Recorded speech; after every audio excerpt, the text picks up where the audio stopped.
नमस्कार, स्वागत है आपका एक स्वस्थ लोकतांत्रिक देश भारत में, जहां चुनाव से पहले तो सरकार जनता की मानती है और चुनाव के बाद जनता की बजाती है।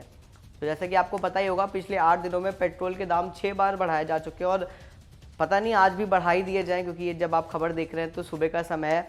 और एक बात और कि इंटरनेशनल मार्केट में क्रूड ऑयल के प्राइसेस इस समय 26% कम किए गए हैं। यानी कि पहले चुनाव के दौरान जब तेल 140 रुपये प्रति बैरल देशों को बेचा जा रहा था, उससे लेके अभी तक में गिरावट पाई गई है। 103 रुपये प्रति बैरल में इस समय तेल बेचा जा रहा है, लेकिन बावजूद उसके चुनाव खत्म होने के बाद ही ये तेल के दाम सरकार नहीं कंपनियां डिसाइड करती। हालांकि ये बात सच है कि तेल के दाम कंपनियां डिसाइड करती है, लेकिन जब तक चुनाव थे पिछले 137 दिनों में 1 रुपया भी पेट्रोल या डीजल का दाम नहीं बढ़ा। और जैसे ही चुनाव खत्म हुए उसके महज 1 हफ्ते बाद कह लीजिए गैस का प्राइस 50 रुपये बढ़ा दिया गया और पेट्रोल का प्राइस तो पिछले 7-8 दिनों में लगातार धीरे धीरे करके 80 पैसे करके बढ़ा ही रहे हैं।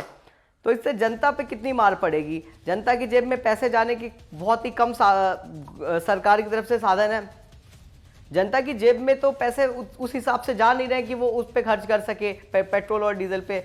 और स्वाभाविक सी बात है, पेट्रोल और डीजल ट्रांसपोर्टेशन के मतलब एक चीज़ अगर कहीं पैदा हो रही है तो वो ज़रूरी नहीं है हर जगह पैदा होती हो या हर चीज़ हर जगह पैदा होती हो। तो जो ट्रांसपोर्टेशन में खर्च आएगा तो चीज़ों के भी दाम बढ़ेंगे जो मार्केट में बिकती हैं। और पहले से ही हम क्रूड ऑयल तो चलिए गाड़ी में डलवाने वाली चीज़ है जो हम अपने पेट में डालते हैं।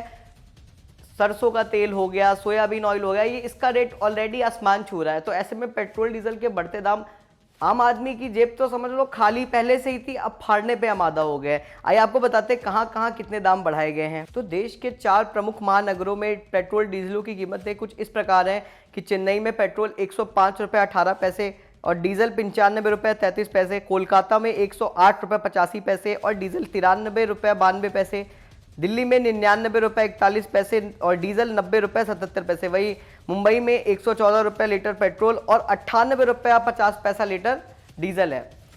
और आपको बता दें, दैनिक भास्कर की एक तस्वीर आप अपनी स्क्रीन पे देख सकते हैं कि किस राज्य में कितने का पेट्रोल बेचा जा रहा है और उस राज्य में कितने का पेट्रोल एक्चुअली में है। क्योंकि पेट्रोल पे भी एक टैक्स सेंट्रल लगाती है, फिर एक टैक्स लगाती है स्टेट, जो वहाँ की राज्य सरकारें हैं। तो आइए बताता हूँ आपको मैं कहाँ पे कितने में पेट्रोल मिलता अगर इफ टैक्स ना लगाया जा रहा होता। तो सबसे पहले शुरुआत करते हैं उत्तर प्रदेश से, क्योंकि उत्तर प्रदेश के चुनाव हालिया में संपन्न हुए हैं। तो उत्तर प्रदेश में पेट्रोल मात्र 45 रुपये 2 पैसे का है, लेकिन इस पे लगने वाले कर के बाद ये करीब 100 रुपये का हो जाता है। वहीं उत्तराखंड में 44 रुपये, जम्मू कश्मीर में 45 रुपये 9 पैसे, पंजाब में 44 रुपये, हरियाणा में 45 रुपये, राजस्थान में 50 रुपये, गुजरात में 44, महाराष्ट्र में 52, गोवा में 45, कर्नाटक में 48, केरल में 50, तमिलनाडु में 48, आंध्र प्रदेश में 52, तेलंगाना में 51, छत्तीसगढ़ में 48, उड़ीसा में 48, पश्चिम बंगाल में 48, त्रिपुरा में 45, मणिपुर में 47, नागालैंड में 46। इसी प्रकार हर लगभग जितने रुपए में आप पेट्रोल डीजल इस समय खरीद रहे हैं उसके आधे दाम में सरकार को उसकी खरीद पड़ती है। उसके बावजूद इतना सारा टैक्स लगाया जा रहा है, जिससे सबसे ज़्यादा जफत पड़ रही है किसी पे तो वो है आम आदमी पे। और पिछले 2014 से जब से मोदी सरकार सत्ता में आई है तब से करीब 13 बार टैक्स बढ़ाया है और 4 बार एक्साइज ड्यूटी घटाई है, जो कि पेट्रोल डीजल पे केंद्र सरकार द्वारा लगाई जाती है।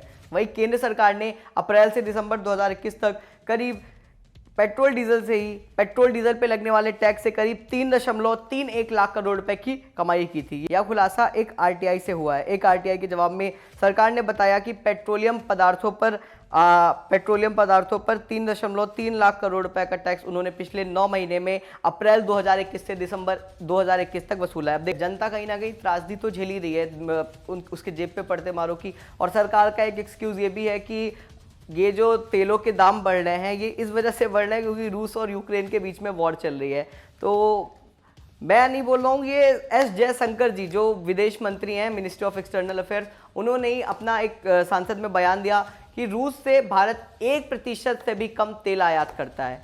और इस समय पूरे विश्व में तेल की कीमतों में घटोतरी हुई है। अब देखना होगा आने वाले समय में और राज्यों में भी चुनाव है तो क्या उनको ध्यान में रखते हुए सरकार तेलों के दाम कम ज़्यादा करती है या नहीं।